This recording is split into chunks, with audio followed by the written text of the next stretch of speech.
Dimanapun Anda berada, berjumpa lagi dalam program TVR 17 bersama saya Nazia Sudirja. Tepat pukul 17 waktu Indonesia Barat, kami hadirkan kepada Anda sejumlah informasi paling baru dan menarik seputar kinerja dan kegiatan DPR RI yang telah disajikan oleh redaksi TVR Parlemen. Pemirsa TVR Parlemen, inilah TVR 17 selengkapnya.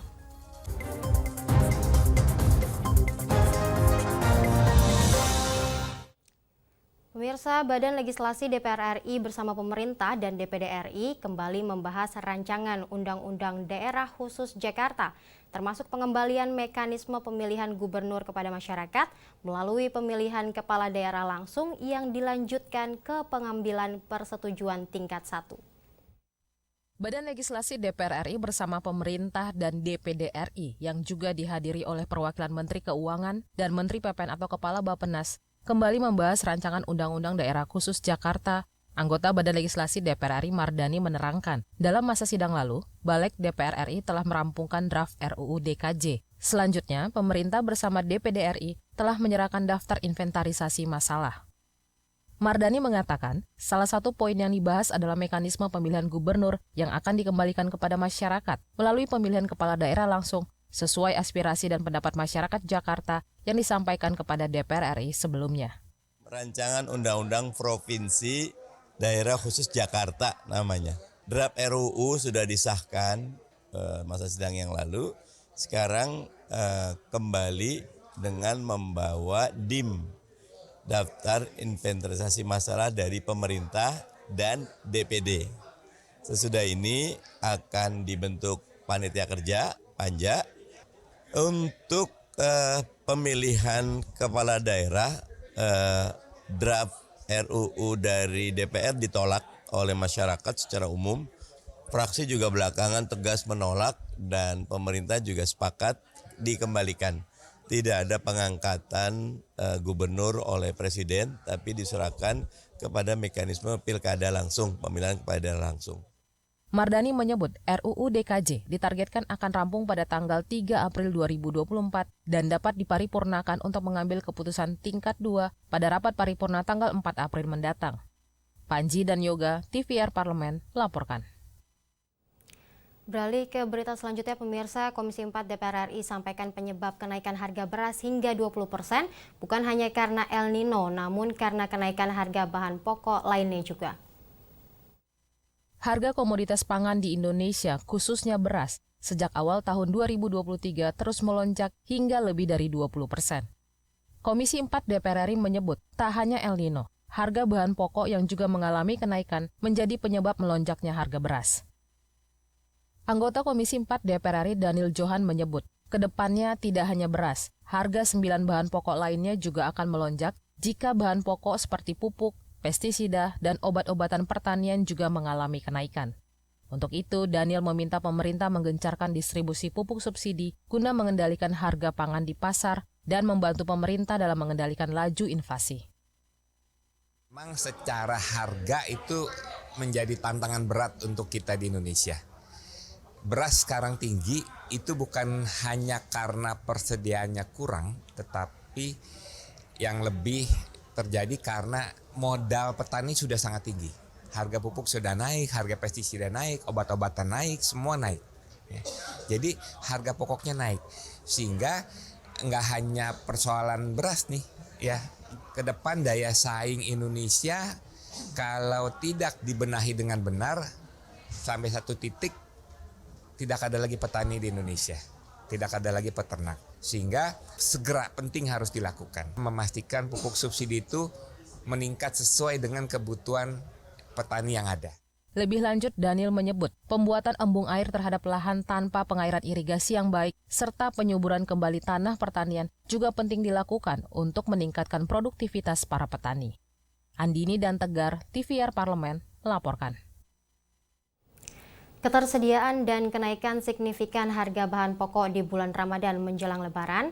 Terkait dengan hal ini, anggota Komisi 6 DPR RI mendorong negara memberikan penugasan penuh pada BUMN untuk mengelola komoditas pangan nasional guna menyerap hasil panen dan mengantisipasi jatuhnya harga komoditas.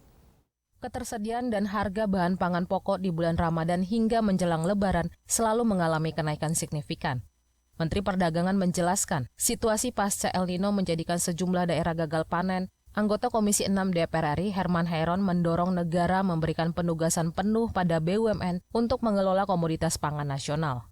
Integrasi dari BUMN pangan dibutuhkan guna menyerap hasil panen dan mengantisipasi jatuhnya harga komoditas. Herman menambahkan, perlu sinkronisasi sejumlah aturan antara kementerian terkait dengan BUMN pangan agar tidak terjadi tumpang tindih kewenangan. Negara memberikan penugasan kepada BUMN untuk bisa secara permanen, simultan, kontinu mempertahankan harga di tingkat pasar yang ini tidak memberatkan konsumen, tetapi juga ingat bahwa ada juga harga di tingkat produsen yang harus kita jaga. Petani jangan sampai harganya ambruk. Kalau petani harganya ambruk juga tidak menggairahkan, tidak menumbuhkan semangat untuk terus memproduksi hasil pertaniannya. Dan pada akhirnya produksi akan turun. Nah, oleh karenanya dua sisi yang harus dipertahankan. Stabilisasi di tingkat harga konsumen, stabilisasi di tingkat harga produsen, petani dalam hal ini. Ini yang harus dijaga oleh institusi-institusi negara yang diberikan penugasan. Adapun komoditas yang diatur dalam penugasan yakni padi, jagung, dan kedelai masih diserap oleh Bulog. Sedangkan yang termasuk produksi dari perikanan dan peternakan diserap oleh ID Food. Mario dan Edo, TVR Parlemen, melaporkan. Sepanjang tahun 2023, sebanyak 3.800 kasus perundungan anak terjadi di Indonesia, yang hampir separuh terjadi di lembaga pendidikan termasuk pesantren. Salah satunya yaitu kasus perundungan di sekolah elit Tangerang Selatan dan di lingkungan pesantren Jawa Timur yang memakan 1 korban jiwa. Informasi selengkapnya sesaat lagi, untuk itu tetaplah bersama kami di TVR 17.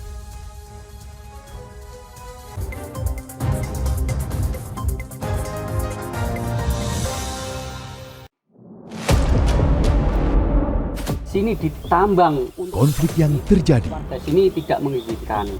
masalah yang tersisihkan menjadi kesenjangan sosial. Ya namanya rakyat kecil gak bisa apa-apa, mau komplain juga gak didengar. Sebab apa? Itu menyangkut isi perut kami semua. Bagaimana memutus keterbatasan untuk didengar? Jadi kalau misalnya masyarakat sudah merasa tidak lagi ada yang memperjuangkan aspirasinya, maka masyarakat memang sangat berhak untuk meminta dewan yang mewakili mereka di parlemen. Kami menyusuri batas-batas peristiwa, mengurai berbagai polemik yang terjadi, meluruhkan suara-suara marginal, menjadi nyata dalam setiap aspirasi, melaksanakan tugasnya sebagai wakil rakyat. Saksikan Aksi Dewan setiap hari Senin dan Rabu pukul 10.30 waktu Indonesia Barat, hanya di TVR Parlemen.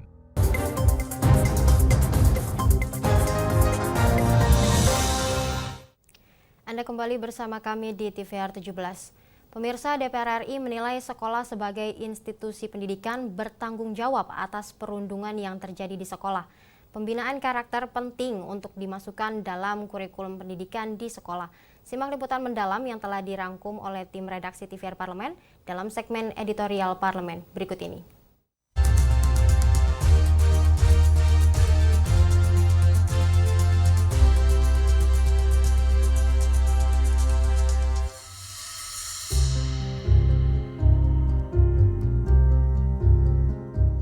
Perundungan adalah kejadian di mana seseorang melakukan atau mengatakan sesuatu yang jahat pada orang lain berulang kali, baik secara langsung atau melalui teknologi internet. Perundungan dapat terjadi dalam berbagai bentuk, mulai dari kekerasan verbal, fisik, seksual, hingga pengucilan.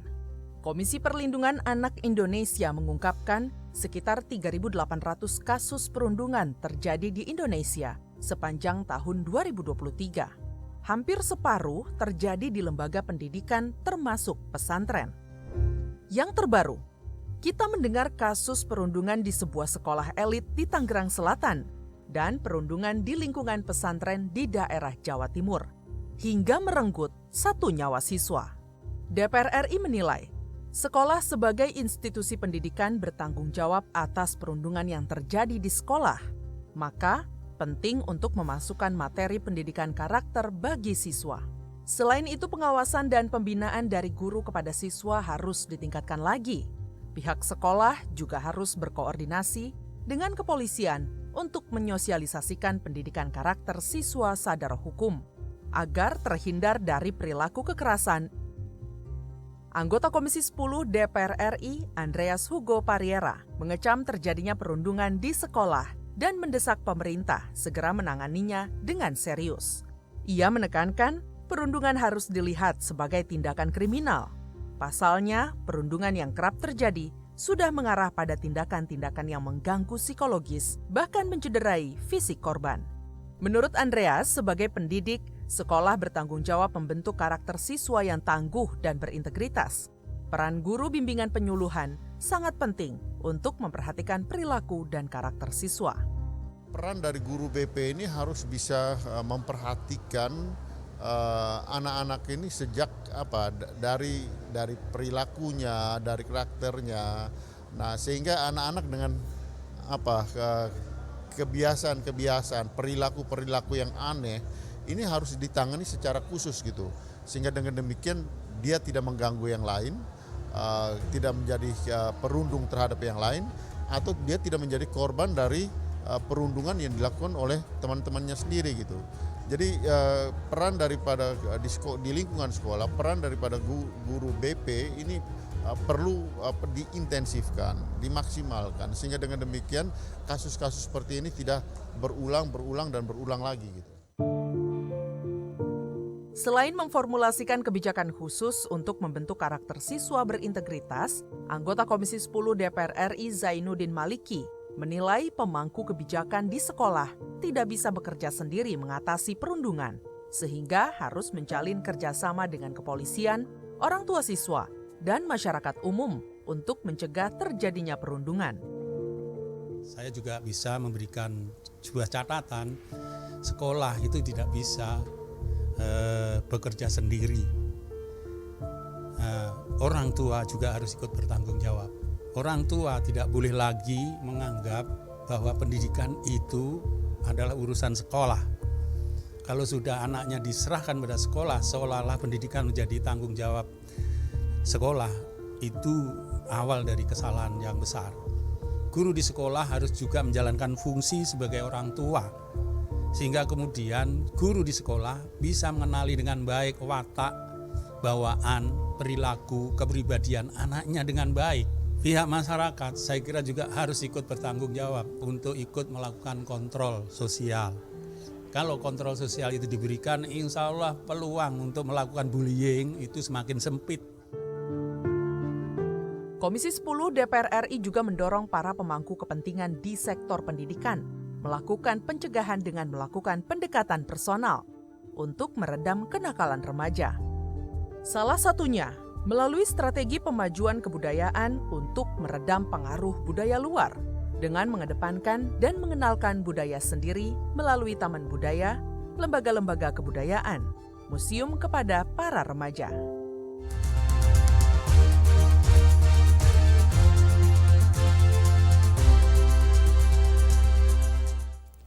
Perundungan di Indonesia masih marak terjadi. Perlu adanya solusi atas masalah ini agar perundungan tidak terulang kembali di masa yang akan datang. Informasi selengkapnya akan kami hadirkan usai jeda berikut. Untuk itu tetaplah bersama kami di TVR 17.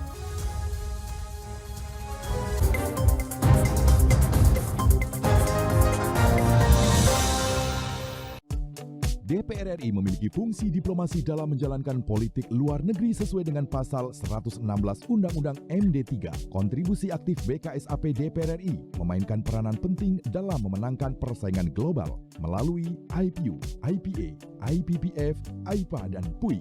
BKSAP memiliki komitmen yang tinggi dalam krisis kemanusiaan dunia. Fungsi diplomasi dijalankan untuk mendukung upaya pemerintah dalam melaksanakan politik luar negeri.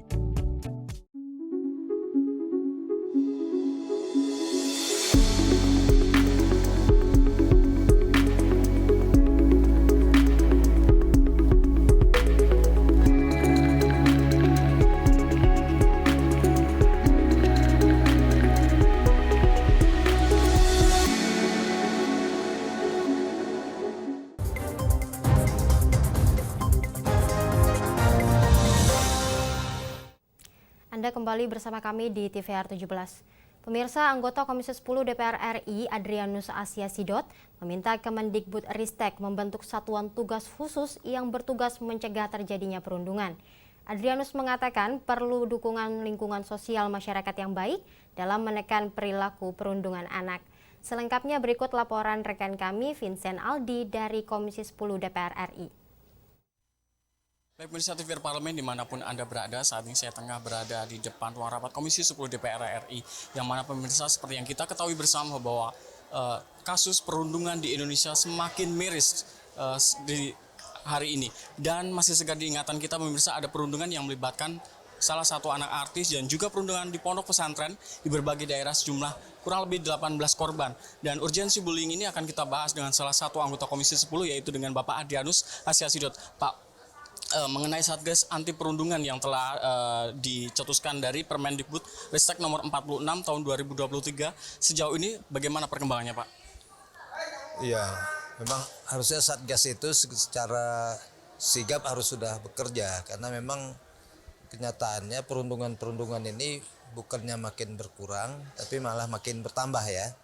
Di sekolah-sekolah yang kita lihat kasus-kasus yang terjadi akhir-akhir ini bahkan sampai menghilangkan nyawa korban ya. Kasihan anak-anak kita.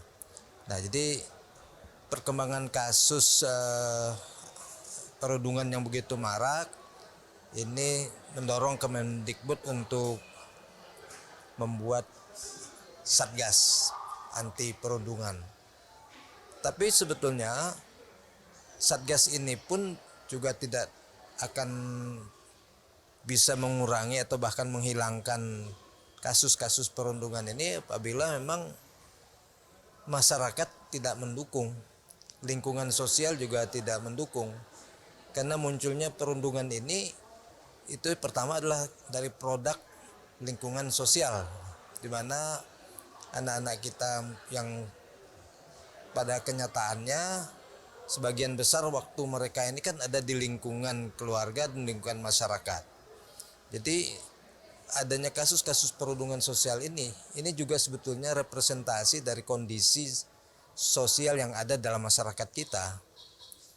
Nah, banyak hal yang bisa menyebabkan ini, yang menimbulkan persoalan-persoalan seperti ini, mentalitas anak-anak kita, moralitasnya seperti misalnya di media sosial sering dipertontonkan juga kasus-kasus kekerasan. Nah, ini anak-anak ini kan cuma meniru ya. Kebanyakan itu kan mereka meniru perilaku-perilaku yang mereka lihat, mereka temui dalam masyarakat sendiri ya. Jadi kalau di Kemendikbud kemudian ada Satgas anti perundungan, ini bukan hanya melibatkan lingkungan Kemendikbud saja, tapi semua elemen masyarakat itu harus dilibatkan ya. Di pemuka-pemuka agama, pemuka-pemuka masyarakat, bahkan juga tokoh-tokoh pemuda ya. Semualah, bukan hanya satu pihak saja, karena apalah artinya Satgas ini kan? Cuman berisi beberapa orang, tapi kasus ini kan merata di seluruh Indonesia, melebar di seluruh Indonesia dan banyak sekali itu, jangkauannya luas sekali. Nah, sehingga menurut saya bukan hanya Satgas yang dibentuk, bukan hanya di lingkungan kementerian aja yang dibentuk, tapi juga di sekolah-sekolah termasuk yang melibatkan orang tua juga, melibatkan masyarakat. Ya, di mana sering terjadi perundungan itu yang prioritas, kemudian juga sampai ke lingkungan sekolah yang lain. Nah, kalau kita bahas ini sih sebetulnya banyak sekali aspek yang harus dipenuhi ya. Jadi bukan hanya masalah sanksi berat yang diberikan pada pelaku, tapi menurut saya itu preventif itu lebih efektif ketimbang kita harus sudah ini sudah terjadi lalu diberi hukuman dan seterusnya. Itu enggak akan membuat jerah gitu lah. Tapi yang paling penting itu adalah menimbulkan kesadaran dari semua anak-anak kita yang ada di sekolah atau dimanapun bahwa perundungan itu tidak baik. Terima kasih Bapak atas kesediaan dan waktunya Pak. Oke. Sudah selesai. Ya. Baik, terima kasih pemirsa. Demikianlah wawancara saya dengan salah satu anggota Komisi 10 DPR RI, yaitu Bapak Adrianus Asiasidot, yang mana DPR RI tentu menekankan tidak hanya pada Satgas anti perundungan juga, tetapi ikut pelibatan semua elemen masyarakat, serta meningkatkan kepekaan pada masyarakat akan kasus ini, sehingga hukum sosial juga ditingkatkan. Terima kasih atas perhatian Anda, dan kembali ke studio. Terima kasih rekan Vincent atas laporannya dari Komisi 10 DPR RI.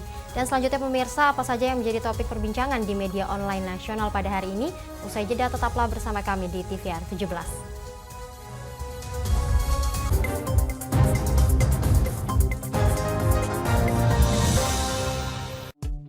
DPR RI memiliki fungsi diplomasi dalam menjalankan politik luar negeri sesuai dengan pasal 116 Undang-Undang MD 3. Kontribusi aktif BKSAP DPR RI memainkan peranan penting dalam memenangkan persaingan global melalui IPU, IPA, IPPF, IPA, dan PUIK.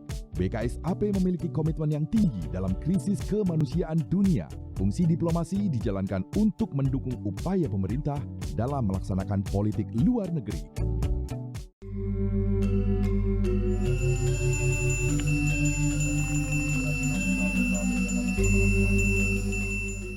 Selamat Hari Raya Nyepi Saka 1946. Semoga melalui catur berata penyepian kita mampu introspeksi diri untuk melangkah lebih maju untuk Indonesia lebih jaya.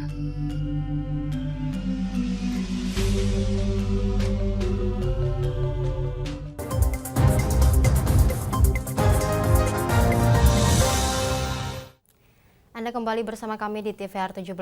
Pemirsa TVR Parlemen, kali ini kita masuk ke segmen media online nasional. Mari kita simak isu apa saja yang menjadi sorotan media serta tanggapan dari sejumlah anggota Dewan bersama rekan kami Alfat Rizky.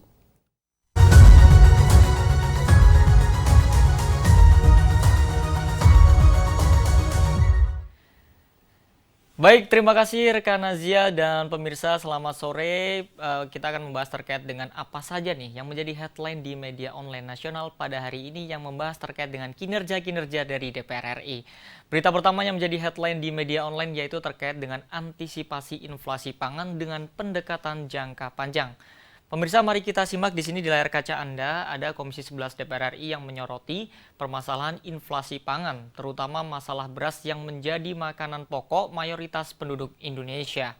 Terkait hal ini, anggota Komisi 11 DPR RI Junaidi Auli menilai bahwa masalah ini bisa diantisipasi oleh pemerintah dengan pendekatan jangka panjang. Dan penyelesaian inflasi pangan melalui pendekatan jangka panjang adalah sungguh-sungguh melaksanakan manajemen pengendalian inflasi dan perbaikan dari hulu sampai ke hilir, terutama terhadap gejolak inflasi komoditas pangan. Dan pemirsa, sebagaimana diketahui, penyelesaian masalah pangan yang kini dilakukan yaitu terkait dengan pendekatan jangka pendek, berupa impor dan intervensi dalam bentuk operasi pasar, serta pemantauan alur distribusi pada level pusat dan daerah saja yang dinilai belum cukup. Dan pemirsa, mari kita beralih ke berita selanjutnya yang juga menjadi headline di media online, yaitu Fadlizon raih 5 kategori rekor muri dan luncurkan vinil. Pemirsa, mari kita simak kembali di sini di layar kaca Anda, ada pada tanggal 9 Maret dirayakan sebagai Hari Musik Nasional yang dipilih untuk menghormati Rudolf Supratman atau pahlawan nasional pencipta lagu kebangsaan Indonesia Raya yang lahir pada 9 Maret 1903.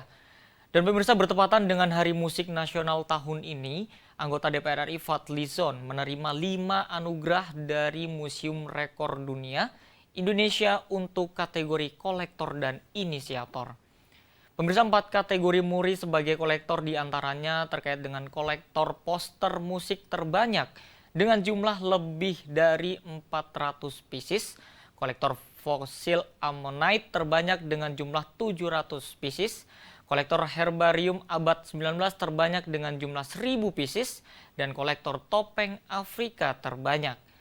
Selain itu, Fadlizon juga menerima 1 rekor dunia Indonesia yang kategori orang Indonesia, ketua delegasi konferensi parlemen terbanyak periode 2014-2024 dengan 116 kegiatan dalam berbagai konferensi parlemen internasional.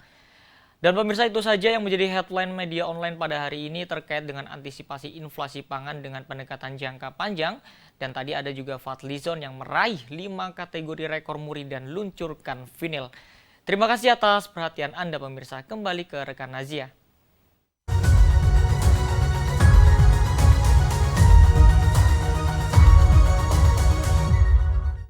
Terima kasih rekan Alfat yang telah menyampaikan sejumlah update sorotan dari media online nasional pada hari ini. Pemirsa, segmen media online tadi sekaligus menutup program TVR 17 edisi sore hari ini. Saya Nazia Sudirja beserta seluruh kru TVR Parlemen yang bertugas mengucapkan terima kasih dan pamit undur diri dari hadapan Anda. TVR Parlemen, referensi Indonesia.